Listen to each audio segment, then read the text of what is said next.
Hey guys, it's the Nerdy Movie Guy. So today I'm going to talk about the Loki Season 2 finale.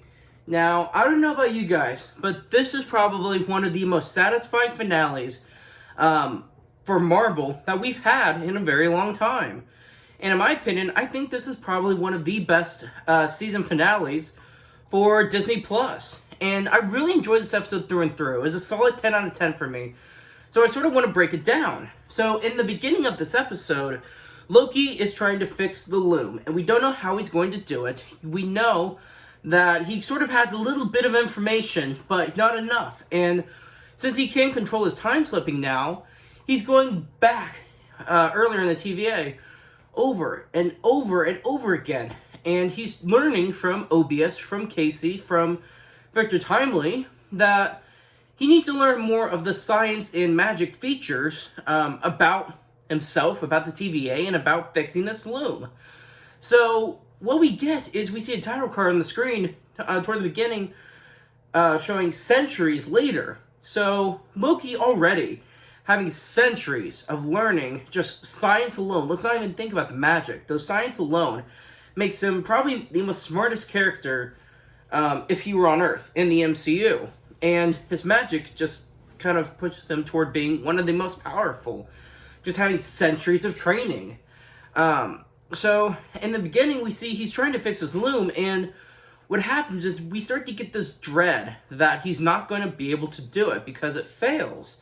Everything he does fails. And what happens is, hey, that's my desk. And what we learn happens here. Other dog, come here. There we go. There's always some kind of distraction. What we learn is he ends up going back to when Sylvie attempted to kill He Who Remains. And we learn it's sort of the same thing again, where he's having to relive that moment over and over, intentionally time slipping, to try to change what happened. He's trying to save the TVA. And it just goes to show his character development from the Avengers, where humans are just below him. He sees them as nothing. They just need someone to dominate over them. They need someone to rule. And that's who Loki thought he was. And now, his character development has progressed so much that now he sees there was no free will, not with He Who Remains in charge, and now he just wants people to not only have free will, but to live. He cares about people, and he cares about his friends. He cares about Sylvie. And he actually cares about people now. And it's just amazing to see how much character development he's had over the years, and especially with this TV series, Loki.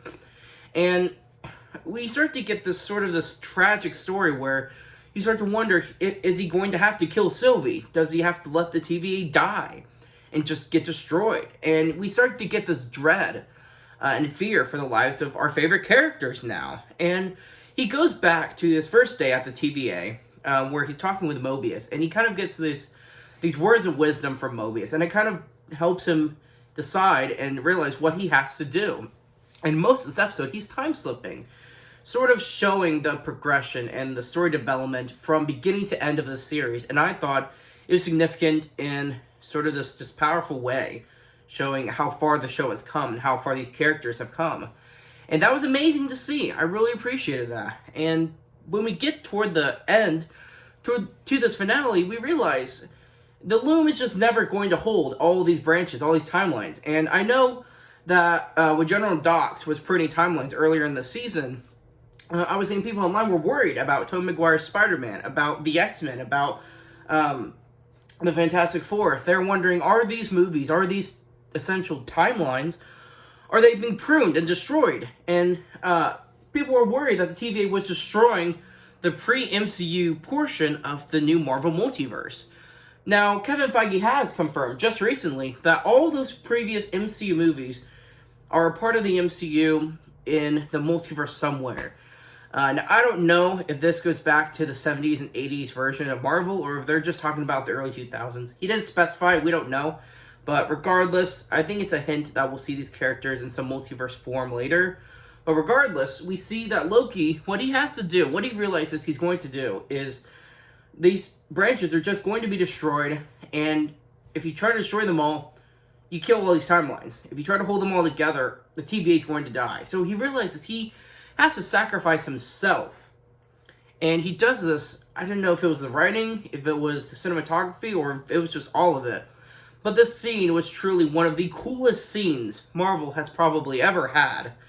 And he's walking toward this thing. We don't know where it is. He's just walking up these steps. And he forms this badass new suit. And also what happens is he's grabbing these timelines, these branches. I don't know what the significance is of them turning green. Maybe you guys know more. I don't know why they turned green, but he's holding on these branches. And we see as he's walking up toward the remains of He Who Remains base, his castle, whatever it was. And he's in charge now, just like He Who Remains said. Someone's going to have to take his place. Loki, now he has. He's taken his place, but he's not choosing certain timelines. He's carrying them all. And I don't know if this was meant to signify his importance in the MCU, but I sort of appreciate the inside joke of all these branches, these essential MCU timelines. I sort of enjoyed the nod to him carrying the MCU. That's just how I feel about his character. That's just how I feel about this show. I don't know if that was the intent. That's what I got out of it, and I thought it was pretty cool. And we see he just sacrificed himself, and we see he sort of just sits at the end of time, holding all these branches together, and it forms this tree of life. Now, I don't know its comic origin or significance for the Tree of Life. I know it's an Asgardian feature, and I know it's probably extremely important, so I look forward to reading and finding out more about that, its significance in the comics and its significance to the MCU. But regardless, it was just the most satisfying finale I've ever seen. Every character got character development. We see at the end, Ravonna Renslayer essentially probably died. I didn't show it, but we assume she died. Miss Minutes is probably, fine. Probably back to normal. And we realize Casey and OB, and Hunter B-15, they're just there at the TVA, so they're just doing what they've always done. Except this time it's their choice to help people. And that's something that's just really cool. When we realize we get another tragic story where Mobius, he wants to go back to the timeline. And he sees himself with his children. And we don't know if he's just going to intervene, if he's going to take his place, if he's just going to watch. He tells Sylvie he just wants to wait for a while. And that's the last we see of him. So I don't know if he's going to return to the TVA or not. I know there were rumors that Mobius and Miss Minutes were supposed to be in Deadpool 3. I don't know if that's true. I don't know if there's any merit to that whatsoever. Mobius would obviously have to return to the TVA for this story. I've heard plenty of rumors about Deadpool, that the TVA will be involved, but I just don't know. It's all rumors. You take that at face value.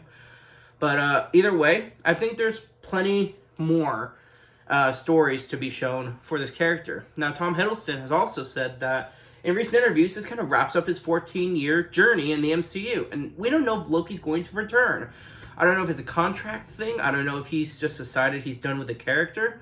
I don't know if he wants to play the character more and he's waiting for the call. I don't know. But it's sort of this thing for Loki and for Kang in this finale where their stories wrapped up so nicely with that. I'd be fine if we never see Loki or Kang again. But there's also so much more story to be told if they do show up again. So I don't know what's going on with Jonathan Majors. I don't know if Marvel's going to continue to bring him along for more and more projects. I know there's a lot of controversies around him. I just don't know enough information to form an opinion of my own of whether or not I feel he should or should not continue in the MCU. But regardless, I know he's going to trial. I know it's this month, I believe. I don't know when. But I think after this trial is completed, whether it's in his favor or not, I think Marvel will finally give us more information as to whether or not Kang will be the main villain of this portion of the MCU. But regardless, my point is, in this finale, they kind of wrap up by saying, after what Loki did, the Kang variant in Quantumania is the only one that's kind of popped up. And so it kind of gives us a glimpse as to Kang's significance. If we never see him again, this Loki finale kind of writes him off by making He Who Remains the ultimate Kang villain and Loki taking his place. And so it kind of wraps that up. But if we do see him again, it also sets up plenty of story. Now, maybe you guys have more information you can tell me in the comments. I know if Kang is never seen again, it makes the Quantumania end credit scene a little confusing. So I don't know if that end credit scene is going to have any merit moving forward with or without Jonathan Majors or Kang. Regardless, I think this series kind of wraps up Kang and Loki to where they can come back, but they don't have to. So I don't know. I really enjoyed this show. I think the cast was great. I think the writing was phenomenal. And it was just enjoyable. This was an extremely enjoyable finale and just series overall. And it has its moments of comedy. It has its moments of romance between Sylvie and Loki. But nothing was overbearing. Nothing felt like it was forced. Nothing felt convenient. It didn't feel like it was just plot armor or a lot of filler. Loki has some filler, but there wasn't much. And I just really think this series has stood out. Especially compared to the rest of the Marvel TV series, at least on the ones of Disney Plus. So I look forward to seeing more of these characters. I hope they do return. I don't know if they will, but I hope they do. And regardless, I was completely satisfied with this finale and the show. I hope we see them again, but regardless, I wish the actors best of luck. And I just can't wait to see where the MCU goes from here. Thanks for watching, everyone.